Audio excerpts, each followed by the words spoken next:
Can New York City make it 3 on the trot? And Mounsef Bakrar needs your support. That and a whole lot more coming up live on NYCFC Views. Turn up your volume. Because you're about to listen to The Sick Podcast. NYCFC Views. Collins approaches the shot, and New York City wins the first MLS Cup on their first try, and they're going crazy. Tiene tiro y gol! Gol!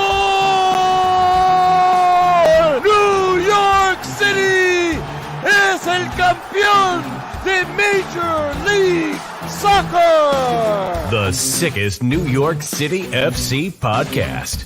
It's gonna be sick. Well, I had to go back and look up the last time New York City won 3 in a row. We'll go over that and a whole lot more. I'm Glenn Crooks. There's Roberto Abramowitz. And we are back with another edition of our Sick Pod with our sick co-hosts. Actually, we're both well. We're both well. You look very well today, Roberto. Thank you very much. I'm doing better than ever. It's really crazy.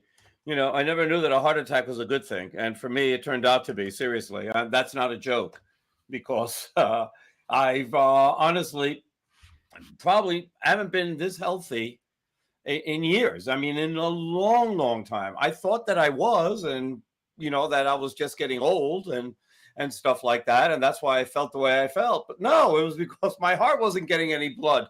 Turns out it's important, Glenn. Lessons we learn at an older age. No, who knew? Well, as you know, I didn't have a procedure like yours that serious, but there was a bit of a health thing, and you know what? Diet and exercise, it's an amazing thing. Really is. Oh, yeah.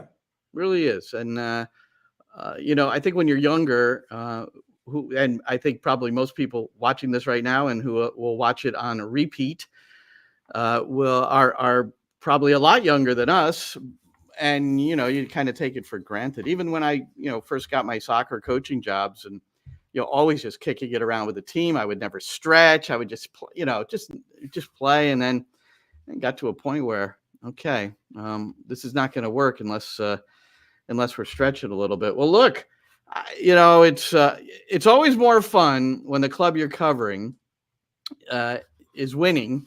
Yes. And no losses in the last 4, although those 2 draws both of them were tough to take for a variety of reasons. But these last 2 games against New England and then DC United, 2 very average teams, maybe very poor teams, but nonetheless, DC United was down some players, and you know, that certainly played a role in what we saw.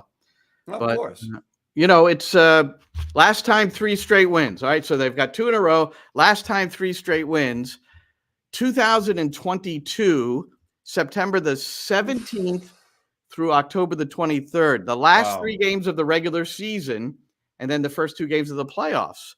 So if we're looking at regular season, the last time they won 3 in a row was at the end of 2022. So either way you look at it.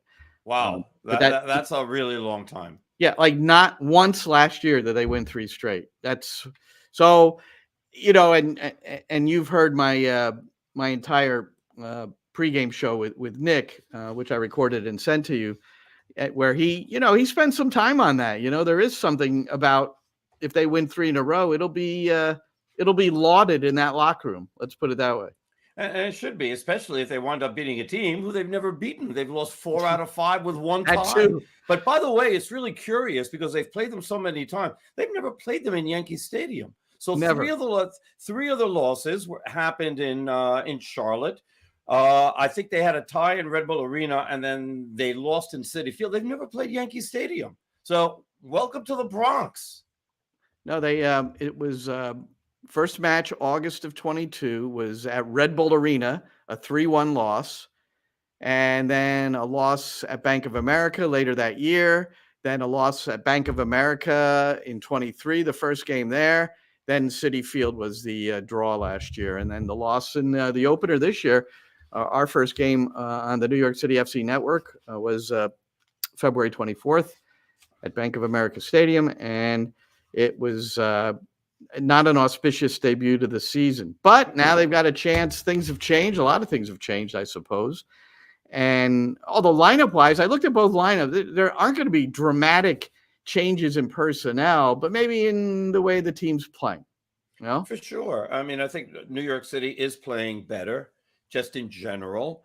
I think they're more coordinated offensively. They've created a lot more chances. They're getting good goal opportunities, and they're actually putting a couple in the back of the net. Of course, one of them always seems to be in stoppage time with Julian Fernandez, and then Santi getting the early one per se. It's been the formula for the last 2 games, and it's good to see Santi playing. I like the way you pause. It's been the formula for the last, because usually when you talk about formulas, it's like, oh, that's the way it's been since, for half the year. No, you're like, since all the way back to like beginning of April. Yeah. It's been a little bit. But those were happy moments. Look at this little celebration after Fernandez goal against DC United. That's relief right there, and that's the second consecutive match of relief. You also see Johan Mijatovic there, who made a cameo, but we don't suspect he'll start yet. He looks like he's performing CPR, by the way. He might be, because a shocking second consecutive game, scoring the second goal to put the game away. Fernandez, they were just a wonderful position to just finish first time. So Santi Rodriguez. So talk to Nick Cushing, at length about Santi. I was pretty much saying, is he finally playing up to DP level? And he kind of said yes, that maybe he hadn't been before, pointed that maybe his struggles in the past have been, especially last year, didn't have a regular 9. He had to play the 9. And, it was, those were the sorts of things that led to, what I think anyone observing the team would say was a subpar Santi Rodriguez year. Yeah, and I spoke to Santi today. He's actually my interview for the pregame show on our radio broadcast, which is Saturday at 7:15. So I had a long conversation with him about how things are going, and one of the things that he said, that he's been working really, really hard with the coaching staff, and working on things that he thinks that he needs to get better at. And one of them, interestingly enough, he thought was his conditioning. That he's seen that he needs to be better there, and he's working really, really hard, and the coaches are working really hard with him, because you look at the last few games, okay, and I think he's really, really stepped up. He's bossing midfield. He's getting in good scoring opportunities. He's put some of them away. He's a leading scorer. With your interview in Nick, you mentioned how many goals he scored, especially at home. At home. 14. Right? And it was, just to give the specific stat, 14 of his last 16 goal contributions since the beginning of 2023 have been at home. And it's been 7 goals, 7 assists. Yeah. So, and so he's not your number 9, but he's finding ways to be able to score. Lucho Acosta last year, what was it, 15 goals and 17 assists? And that's the other thing Nick said. Double figures in both departments put you in a more elite category. So Lucho was MVP. So now you're talking between, okay, you want a guy to perform at a DP level, which I think that he is right now. Now you want to take that and go, all right, you have the capacity to be able to take this now and perform at an MVP level.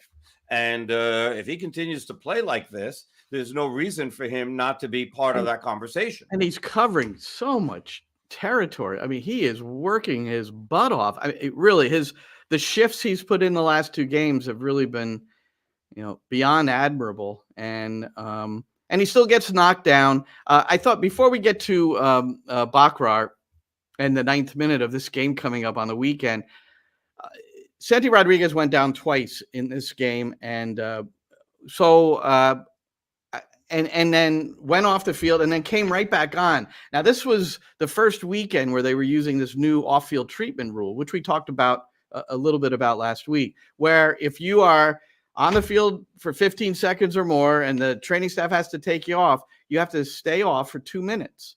And the clock starts at the moment of the restart of the play. One other thing we learned. So I got a note back from somebody in the know within MLS and Pro. And the quote was, because Santi went down twice and came right back onto the field. When Santi went down at the 39th minute mark, it was a head injury. Same at the 75th minute mark. This is one of the exemptions for not having to leave for 2 minutes, a head injury. Not in this case, but as an aside, we suspect that teams might have, quote unquote, head injuries to avoid the 2 minutes. No yet. Of course. You know that it's just like anything else. You try to take advantage of it, right? This is one of the reasons I am not fond of this rule. Nick Cushing, well, here's what he thinks about the off-field treatment rule. And this is before the weekend's game. I'm a real believer in trying not to make the game clinical, and I think that, I said this to Pro, is that, my feeling is, probably in the moment they won't agree with me, but I like the fact that the game is random and the game is managed. And when it comes against you, it's painful, right? When they're slowing the game down, or when there's an offside. I think but what you're saying is it's part of the game. It's been part of the game for years, So I think this is maybe it's almost the romance of the game. The part of the game we love, right? That 1 week it's yours, and the next week it's somebody else's, and yeah. And he talked about managing the game. You know who he's referring to there, right, Roberto? When I raised my voice last week, the referees. Okay. So, so good. And then my broadcast partner, Matty Lawrence, times 2, whatever disdain Nick and I have for it, it's times 2 with Matty Lawrence, who only played 650 pro games in England. So, and I should tell you that Alex Chilowitz, who refereed many an MLS game, still part of Pro, but he's officiating games in League One in England now because he lives there. He's doing some music stuff. Anyway, he wrote me back and said 2 minutes is insane. Here we do 30 seconds, and the referee just keeps track of it. And they don't have as many issues over there because maybe I don't know why. But he said it's not really it's not as much of a problem here as it is in the States. Interesting. I think I favor that. I favor the 30-second as opposed, because you know that sometimes it's gamemanship, but you can handle gamemanship in different ways on the field. I mean, you can literally tell a player, I think you're faking, and for every 30 seconds that you're down, I'm adding 2 minutes to stoppage time. You can just do that, and then if that's what you want to do, you can do that. And so there's ways of doing that, allowing the referee to impose his authority as he should be able to, as opposed to it being just a rule, that they've done there to try to fix it. And sometimes when you try to fix things, you make things worse. It doesn't mean that they don't eventually come back to it and say, you know what, 2 minutes was way too much. We overthought this, and we're going to bring it back to something else. And they might eventually do that. So we'll see. But meanwhile, I haven't, in the games that I saw, I didn't see any of it. And I was wondering why, Santi was coming right back on the field. I wondered out loud on the radio because I didn't realize it. And in the messages that we get via Slack from VAR, that, as far as I saw, and maybe I missed it, but that wasn't mentioned. And I think that should be part of it. I maybe add that to the and we didn't have a video review where the referee would come out and use the PA to tell everybody on TV and in the stadium and listening on the radio, tell everybody, what that particular call was. But it's almost like that needed an explanation, because Neil Sika and Lloyd Sam, who were doing the Apple broadcast, they didn't understand it either, because the replays pretty much showed that he probably didn't have a head injury, So that's what we were going by. You see a collision and you're not in certain. My booth was on a baseball game, and then CNN.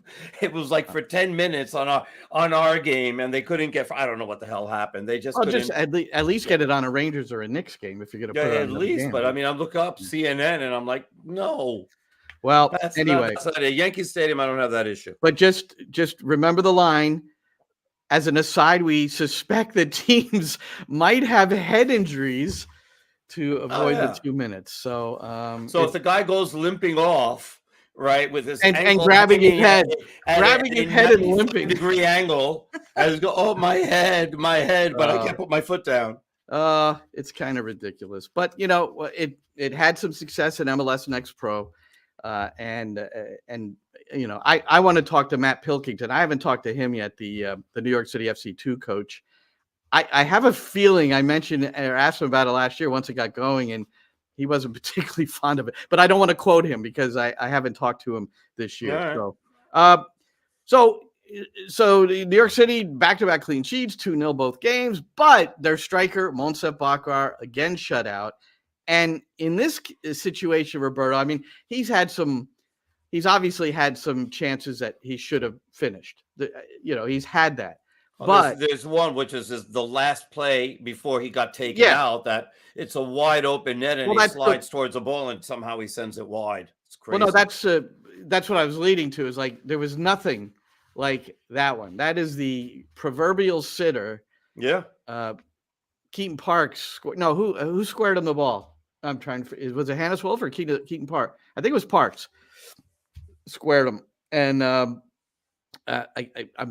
don't have certainty with that, but nonetheless, he misses it. He is subbed pretty shortly thereafter, and Apple Television. Well, this is not here's how he feels about it. This is not the Apple Television picture, but this gives you an idea that I think that was actually 2 games ago. He's been stressing about it, and Apple Television just had their lens on him. He had the hood up, the head down. I mean, he was distraught. Without a doubt. And he feels it, and you feel for him because obviously he doesn't want to miss any of these sitters, right? He wants to do his job, which is score goals, and he's missing. And because he's missing, he's stressing about it. And because he's stressing about it, he's missing more. Because everything, nothing is coming instinctual to him as far as finishing. Now, the rest of his game has been really good. And that's the part that's sort of like, do you take him out? Do you keep him in? Well, what do you do? Because his hold-up play has been very good. His tracking down defenders who have the ball is really good. You have and then they have all these XG, metrics that, people follow, and they're all excellent, except for the one where how many times have you kicked the ball and it's gone in the back of the net, and then he's at 0. And so that's the main issue because that's his job. Expected goals this last game, he led the team for what it's worth, 1.23. So what happened is, and we love all our other podcast mates within the New York City network, and the City Boys show. That's Javier and Danielle. I think they're brothers, and they put something out, and it was akin to what Girona did for Tati Castellanos when he was slumping in Spain, and they did an ovation for Tati at the minute mark of his number. So they have proposed, and 9 days later, as they pointed out today, I didn't know that today's the anniversary of Tati scoring 4 against Real Madrid. So, and it was 9 days after this 60-second ovation for Tati. Girona, the supporters, it was really wonderful. I know we all saw it.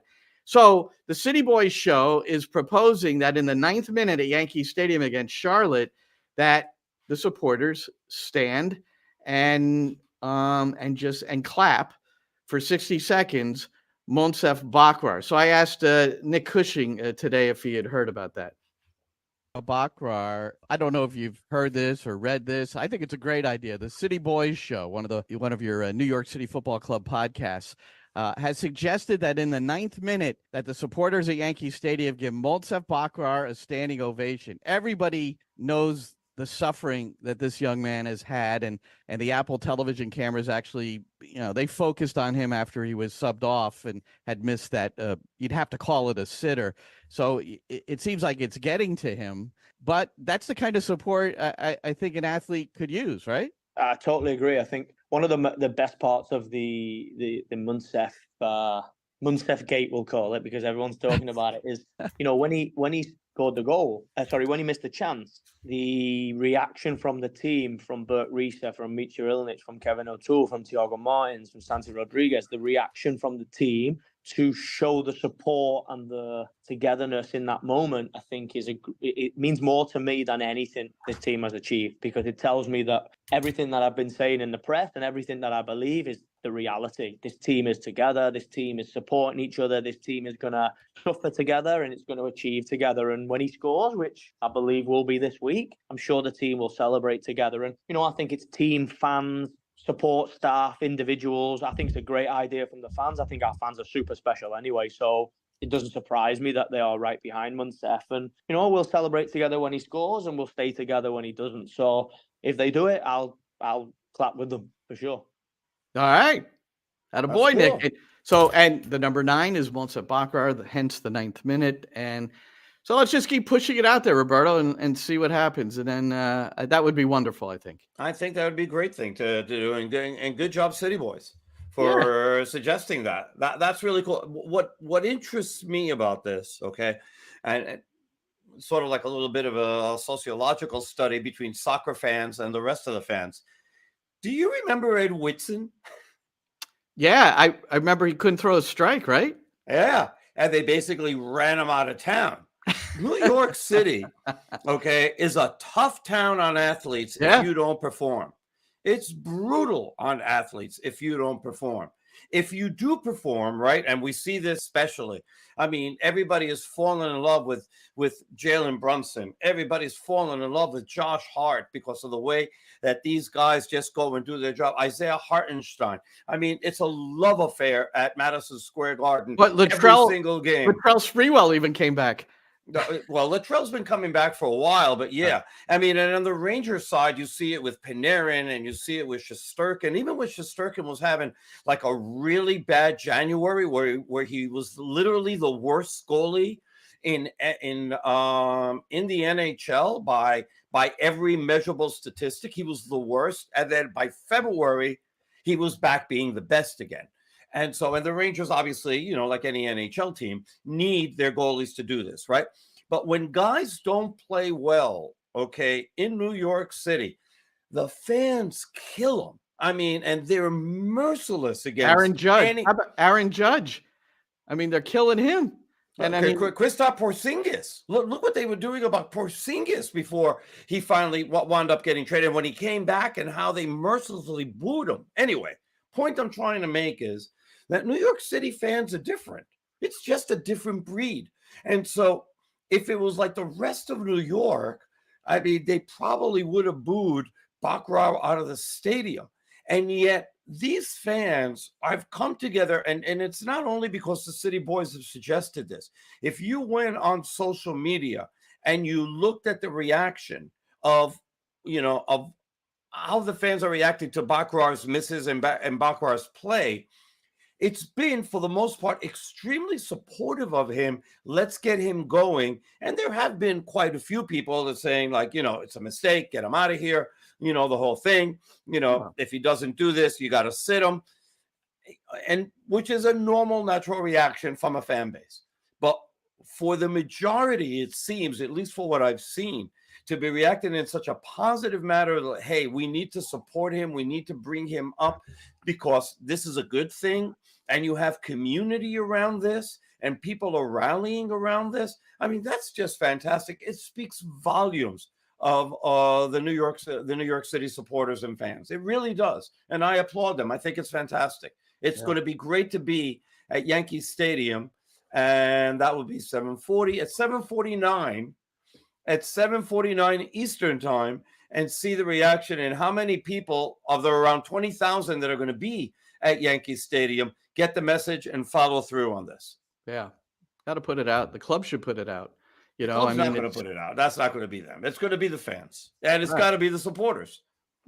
Yeah, I guess the club isn't going to do that. No, it needs to come from the supporters. But yeah, and what would be more poetic theater, synchronicity, if he scored in the 9th minute? Well, that'd be fantastic. And especially since Charlotte, they've got an interesting defensive record. They haven't allowed a goal in the first half hour of any game this year. Now, I no, they know, I haven't played, saw that. you know. What was it? They allowed one in the 31st minute of their last game. Yeah, That was yeah. that it. So Yeah. Minnesota scored in the 31st. So still haven't broken that half hour mark. So good win against DC United. Matt Freese, back-to-back shot. The interesting thing about Freese is he had played 4 consecutive games where he had 5 saves. And he had 1 against DC United. And he really had very little to do and gets the clean sheet. I mean, these other games, he's killing himself, can't get the clean sheet. And then New England it worked, and then now with DC. So. And it was interesting the fact that this team could do this to DC because Benteke has been a handful all year long. He came into the game with 6 goals in 6 games, and he didn't get a sniff. New York City, I mean, seriously, we got to talk about the defense because the defense, especially the last 2 games getting shutouts, but especially against DC, I mean, they were unbreakable. And if they can play at this level of defense throughout the rest of the season, I mean, maybe a goal or 2 is all you need to be able to win. You know, right now they've been playing on very, very thin margins, and they still are, considering that the second goal in both games hasn't come until stoppage time. But at the same time, you know, they've been very composed. They haven't been giving up many opportunities. I mean, there was some set pieces and all that, but Benteke, as I said, didn't get a sniff. And, you know, it was a very good professional defensive effort by not only the defense, but the entire team. You can't say Benteke didn't get a sniff. The game should have been 1-1 at the half. I mean, he missed a wide open header, which he rarely does. He missed the target by a few yards. I forgot about that one. You're right. All right, finally you got one. Yeah, no, but I mean, overall, Burke Reese and Thiago Martins in particular, did a fantastic job limiting Benteke. There's no question about that. But he didn't go the full match. You know, it would be very rare he'd go full match without having a chance. You know, he's one of those kind of players. And now you're going up against Capetti, a striker. So I think this is correct. That now Bakrar got his first goal contribution of the year. He got an assist on the Santi Rodriguez game winner last week when he had back to goal, played that ball, swiveled and played that ball through, and then Hannes Wolf. That's a generous second assist, and I think that's his. You know, it's just hey, we like hockey assists. You know, I'm in favor of hockey assists, so there you go. And but Capetti hasn't scored a goal either, and he's the striker for. I don't think he has started as many games as Bakrar, but so you've got the scoreless strikers going head to head on the weekend here with Charlotte, and they've got a guy.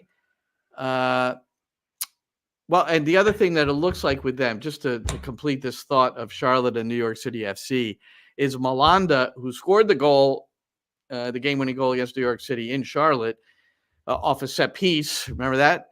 And then Byrne. Yeah. So the right side of their defense, those guys are expected to start and play, and that hasn't been the case over the last 2 games, where they have conceded 5 of their 11 goals. So they're going to be a little more secure at the back this time than they have been in the last 2 matches, I think, also. Yeah, Copetti has 7 matches and only 1 goal.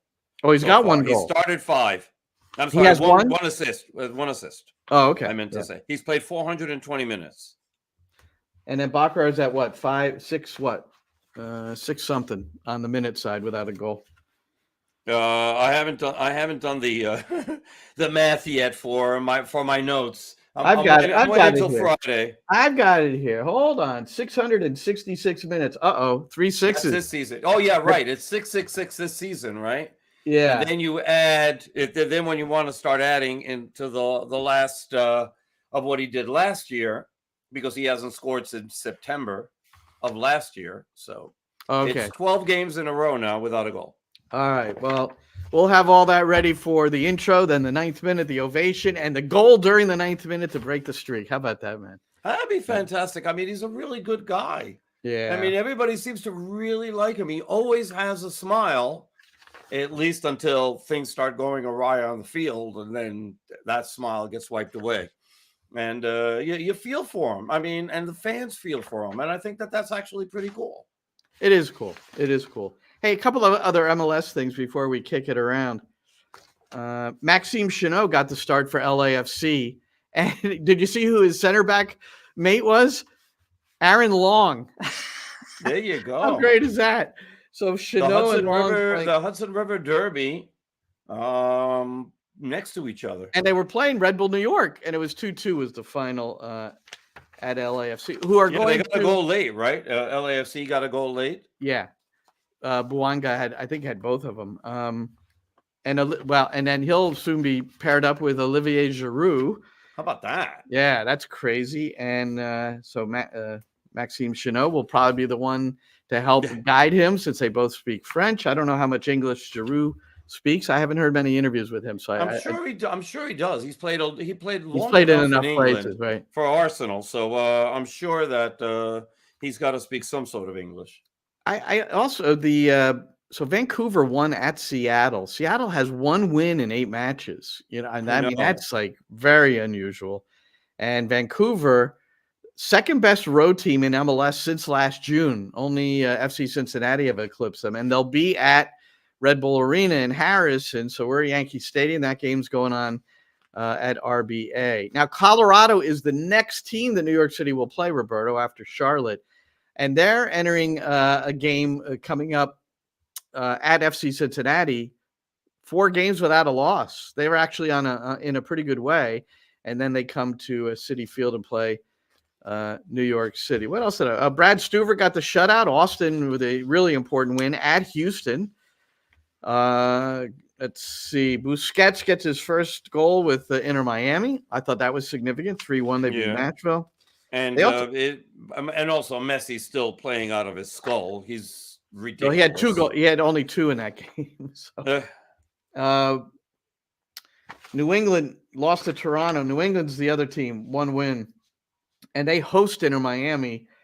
And now all the big discussion is, will Luis Suarez play on the Gillette artificial surface? Will he play on the plastic? Because apparently, his last year in Brazil, if there was a plastic field, he didn't play. So now, the speculation is that Suarez will refuse to play, I guess is part of the issue. No, we'll see. Meanwhile, they somehow found money to sign Matias Rojas from Paraguay. I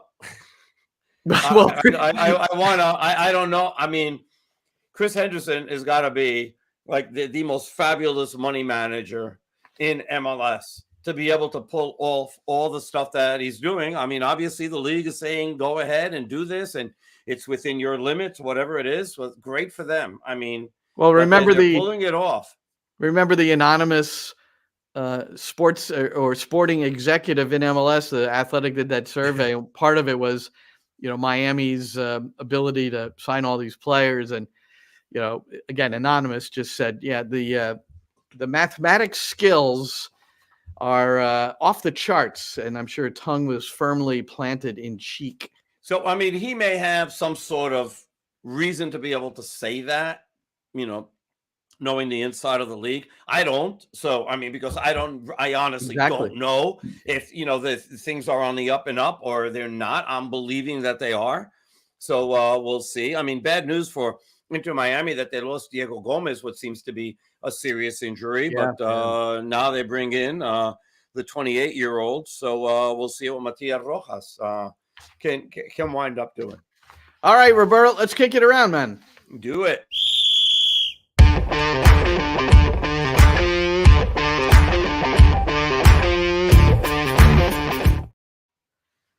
I've got a number of things here, and some of them are soccer related and some of them aren't. I didn't get to see your notes, so I have no idea what's coming. Well, there's the U.S. Supreme Court. I find it fascinating that they would get involved in this relevant sports versus U.S. soccer and FIFA.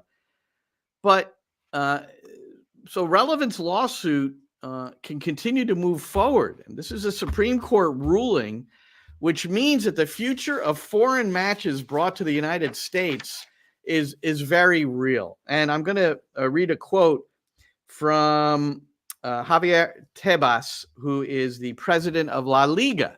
remember, it was going to be, wasn't it going to be Real? It was Barcelona and Girona. I think we're going to play a game in Miami. Yeah. So the quote from him is, "I don't know when, but this time La Liga will play official games abroad." That's from the president of La Liga, and that really opens up. John Arnold, who writes a lot of stuff in the CONCACAF region, was talking about how maybe the League MX rivals will move north and maybe play in, I don't know, at LAFC stadium, or maybe they'll play in another venue because of the American audience and what it does for them financially. Right. So let's say you have a game where it's Juarez against Chivas, and instead of holding it in Juarez, I don't know what size their stadium is, it's somewhere around 20,000. You decide to hold that in the LA Coliseum, where you can get 80,000, or the Rose Bowl, where you can get 90,000. And that's their home gate, and maybe they split it, whatever, because Chivas is a huge attraction. So, you may wind up seeing like games like that. And I'm not happy. Because home fans, want an unhappy Roberto, as we all know, is not one you want to be around. What are you unhappy about? What are you talking about? I'm unhappy because I think that the home fans, wind up getting screwed on this. So if you take like a Girona-Barcelona game that was supposed to be played in Girona, and this is going to be their only chance of the year to see Barcelona, and then you're saying, well, if you want to go see it, go hop a $800 one-way flight to Miami and, spend $3,000 between flight, food, tickets, and everything. I mean, that's terrible. It's one game. No, it's not one game. It's that game. It's not one game. If you're playing a Copa del Rey game against some third division team, right? Fine. All right, do that. But if you're going to be playing Barcelona or Real Madrid and you're taking that home game away from them, and even though you're giving the owner money and the owner is like, all right, I'll take the cash, it screws the fans. I hate screwing the fans. And it screws the local fans. And I don't like it. Well, give them a couple of years to come up with the money to come to the States, have a nice trip, make a little vacation out of it. Yeah, 100 people can do that. Maybe 200 people can do that. They can get 20,000 people in the stadium, and and these are passionate, crazy fans that love their team, and they're getting screwed. No, I hate it. Inter Milan. At MetLife Stadium instead of San Siro. Yeah, I know. I hear you, man. I'm a local guy. I like. It doesn't sound like it. It sounds like you're in the pocket of all these owners. It's not about a pocket. It's like, if Barca, Real Madrid, if I have a chance to maybe see that in person, because it's hard for me to get to Spain, especially when we have broadcast duties here with the New York City Football Club.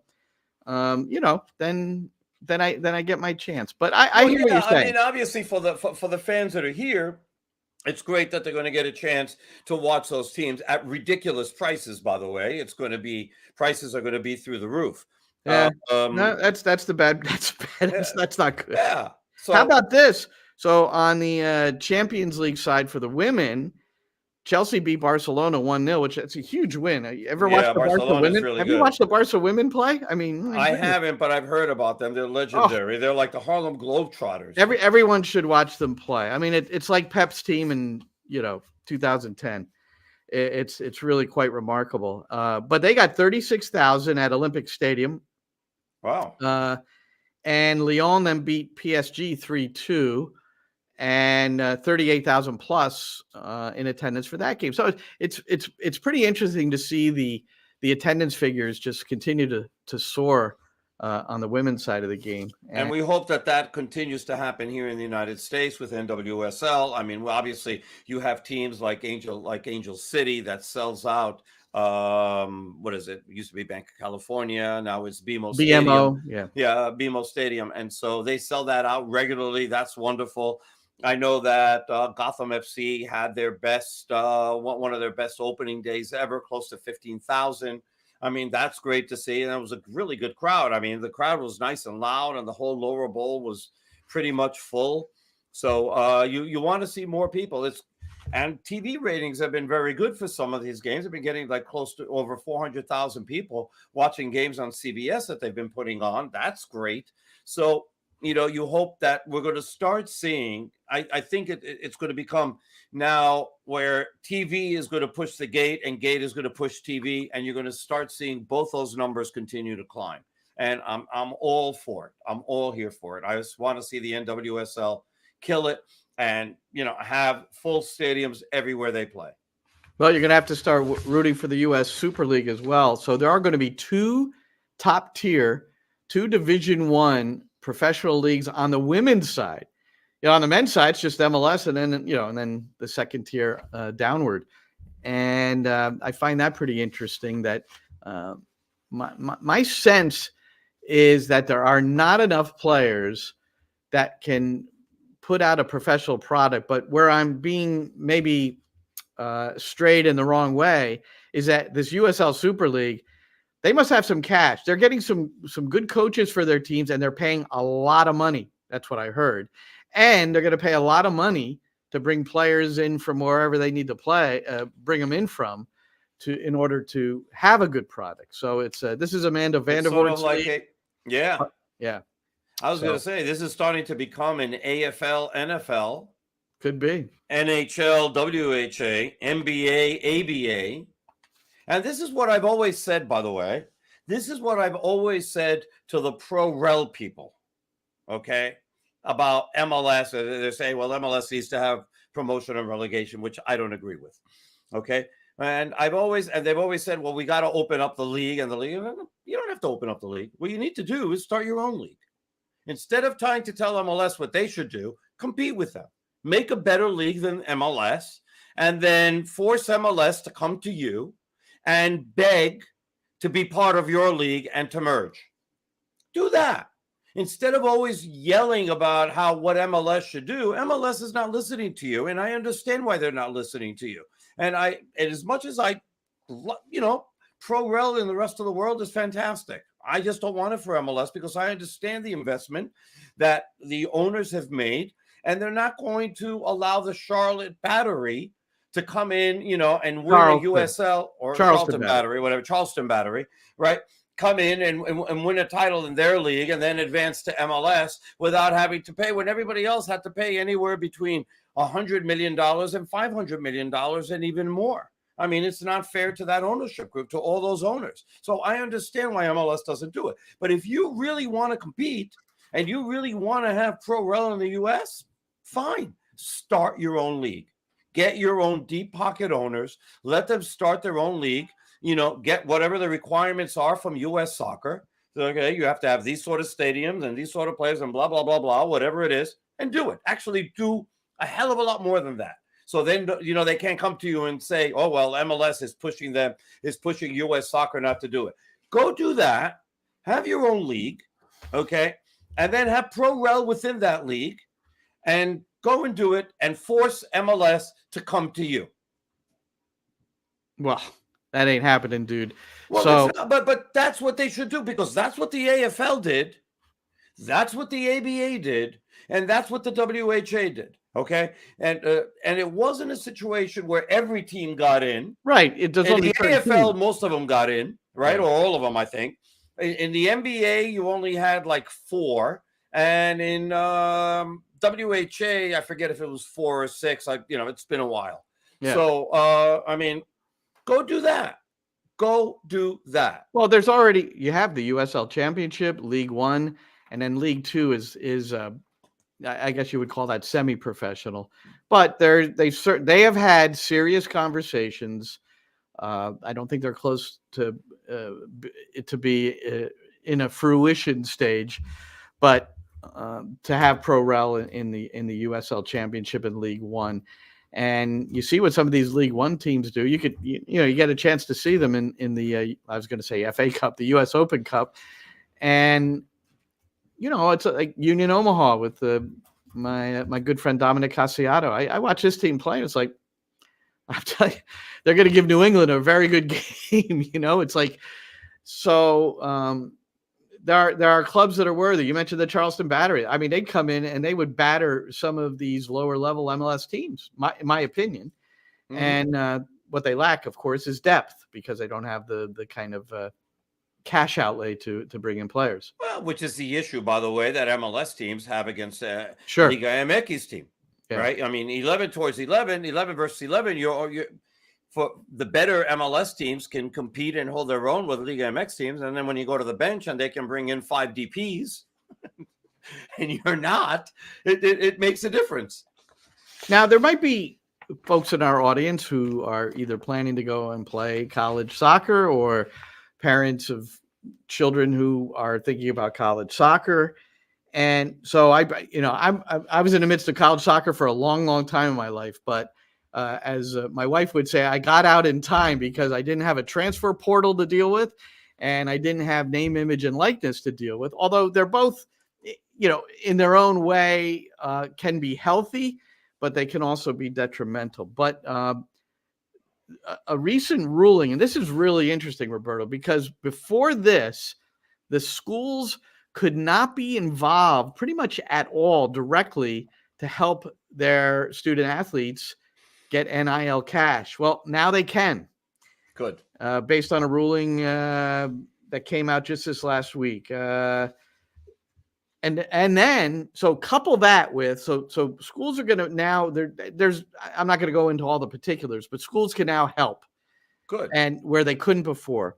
And transfer rules, I don't know if you heard this, but as long as you're academically eligible, you can transfer from one school to the next in any sport at any time and not have to sit out a year. Good. 100% good. Yes. So. I'm telling you why. And it should be, by the way, it should be case by case, because once you say your piece, I will say mine as a college coach. Okay, good. I'm glad that you're talking to me as a college coach, because it's you people that do this all the time. And I'm not saying you literally, okay? Yeah. Because you stayed 17 years at Rutgers. Well, but I coached nearly 30 years on the collegiate level. Let's not forget all those other places. So go ahead. But fine. I know that you moved, but you didn't have to sit out a year when you moved. When you got a better job offer, you moved. And that was it. And so why can you do it and why can't the players do it? And it was always unfair. The difference between the haves and the have-nots in collegiate sports was absurd, okay? You can have coaches recruit players, bring them in, and have them promise them the world, and God knows what you people promise. And then all of a sudden, you get a better offer from across the street, and you're gone. And you some of them don't even get a chance to say goodbye to their players. And then the players are stuck where they are with a coach that they may not like, and they couldn't do a damn thing.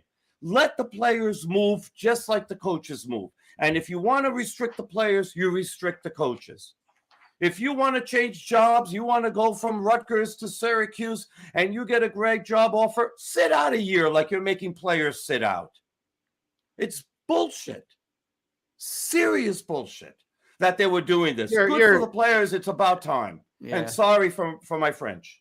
But you're talking about high level, things. And yeah, I left from St. Peter's College to LIU. St. Peter's was part-time. I'm working like 80 hours a week and making $4,000. Okay. Mm-hmm. So, and I was, of security overnight at some place. And then I was coaching 4 club teams. I'm telling you, I was dead. So when a full-time opportunity came, I didn't address it with my captains, although I told them I am applying for this.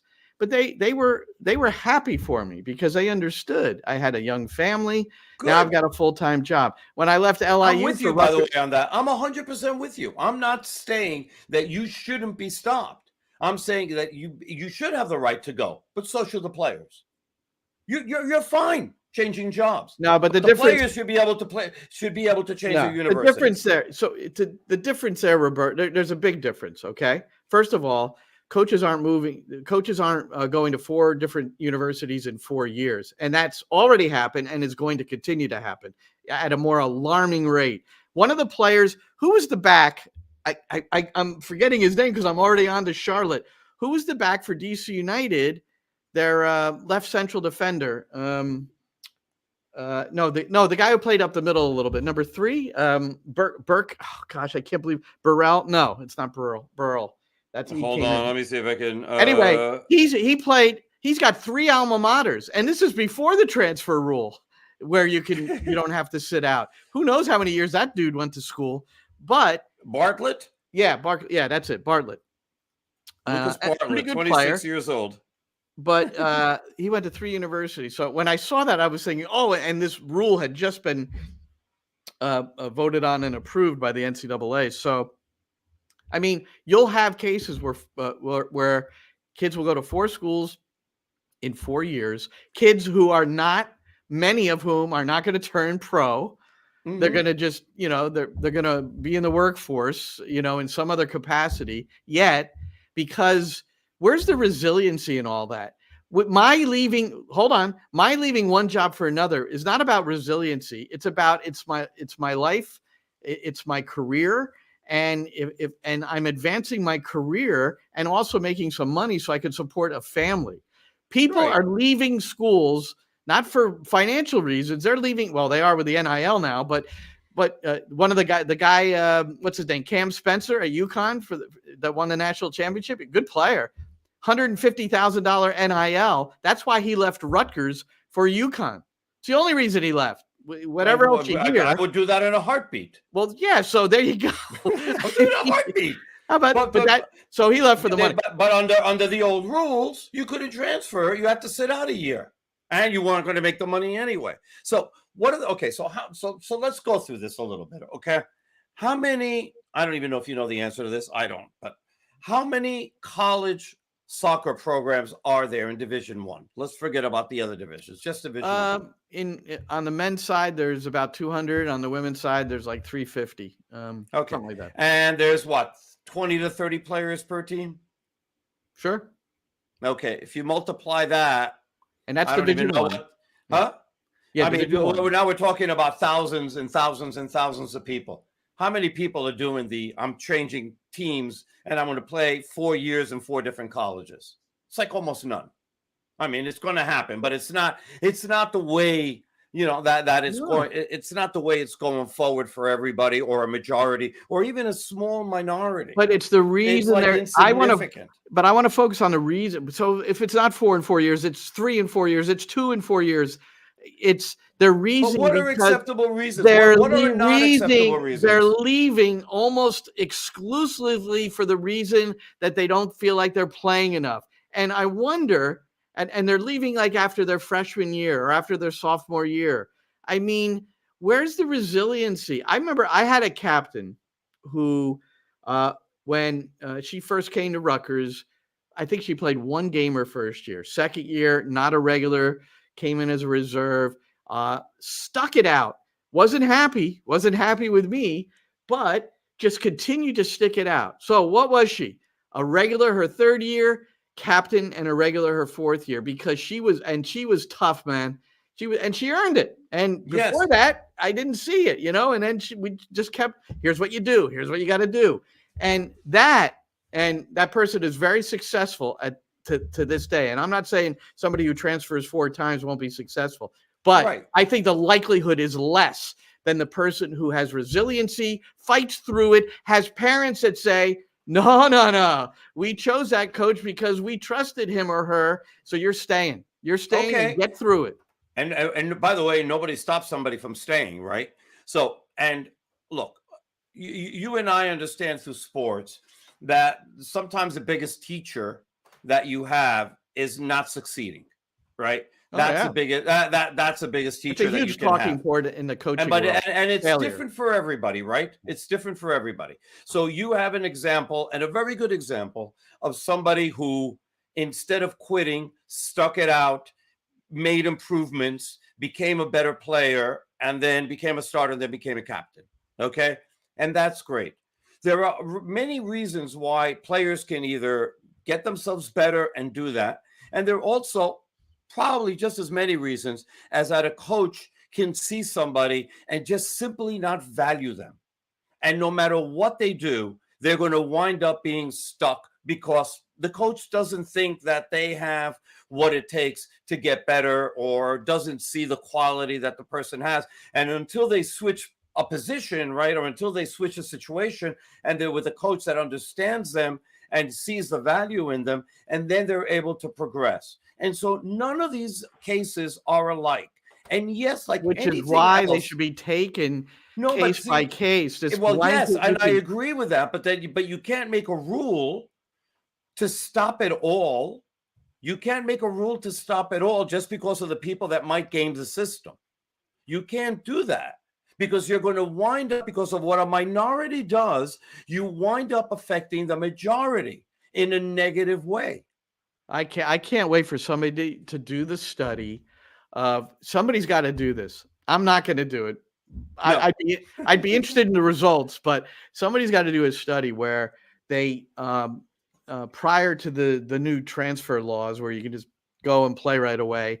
Prior to that, and it's got to be at least a 10 to 15 year study, just to see where those athletes that stuck it out and were sort of forced to, I think basketball and football athletes, maybe just football, would have to sit out 2 years if they transferred. That was a while ago. Now they've got the transfer portal, and you go Yeah. into the portal, and then No, you're eligible but I'm next saying, season. I think it would be an important study to see how their careers went, but more importantly, how their lives went, and where they ended up, because they had to deal with so much adversity. And you're right.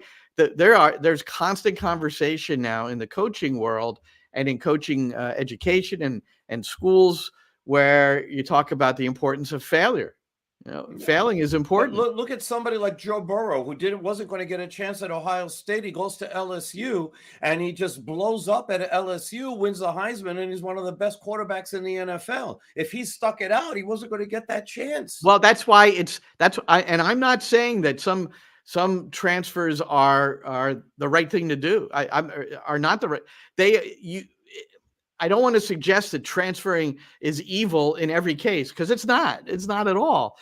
But I think, and again, I know in my sport anyway, people transfer because they're not playing, or they're not playing to the standard of minutes that they expect, and so see. But sometimes you got to allow people to do what they want to do and see what level they can achieve. Or if they're going to if they fail all 4 years, they fail all 4 years, and that's on them. People have to have the right to make a mistake. And if that's a mistake that they want to make, you got to give them that opportunity, because you can't stop people from from benefiting from that just because somebody else is gaming the system, if that's the way you want to look at it. So okay. And to close this, Roberto, this is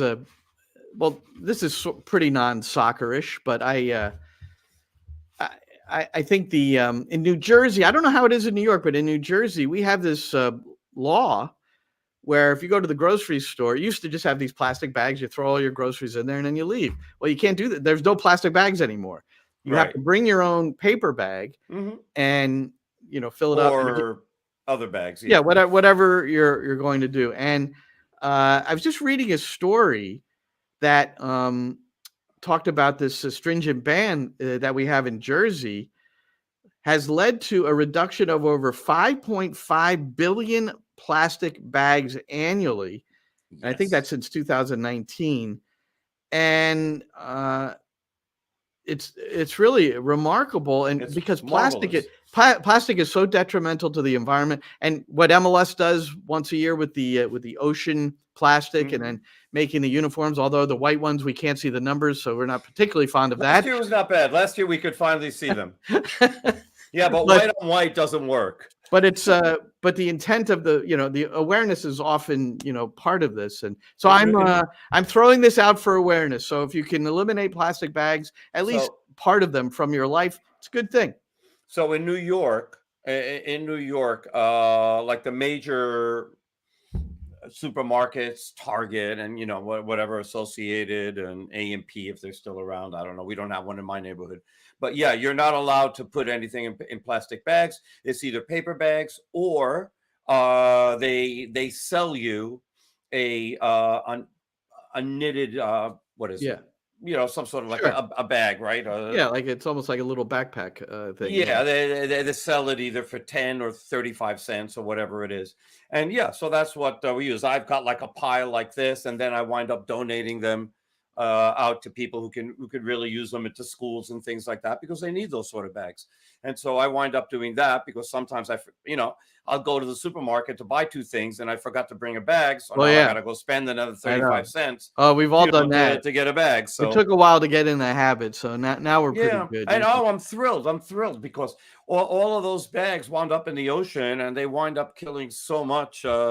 Many fish and whales and everything else. I mean, you sometimes you see dead whales, and then you see all the plastic that they had inside. They killed them, and it's just horrific.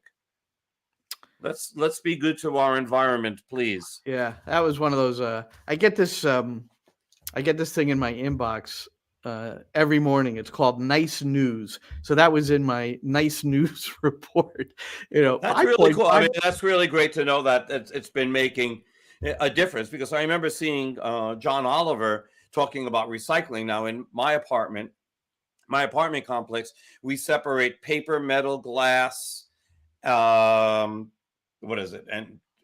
food, and we everything gets separated and everything gets recycled. And then we find out that like 3/4 of the plastic that we're supposed to be recycling winds up in a dump anyway, and that's just horrific to hear. And they've put all these corporations wind up putting the emphasis on us to do the recycling, as opposed to them doing the right thing and using good packaging that doesn't have to be that is environmentally positive as opposed to environmentally negative. So it would be great if those companies, took the lead on that and did that. But of course, profits will always beat, doing the right thing. All right. So everybody should know that, first of all, Roberto did the broadcast of the last Knicks playoff game, which was that had to be. I mean, I told you that was the only Knicks game I've seen all year before we started this, but that had to be one of the better games in the NBA this year. I mean, that was fantastic. And then later on that night, you had the Nuggets playing the Lakers, and then Jamal Murray with a fadeaway jumper for the winning shot and at the buzzer, overcoming a 20-point deficit that they had to the Lakers. So yeah, I got to call that game with Alvaro Martin for Amazon Prime Mexico. So you can only see it in Mexico on Amazon Prime. So and if you try to do like a VPN, if you have an Amazon Prime account here, and then just try to point your VPN to Mexico and see if you can pull in the game, you can't. You have to have literally a Mexican Amazon Prime account to be able to do that. So tonight's my last game until May 2nd, and I got the Lakers and Nuggets tonight at 10 o'clock.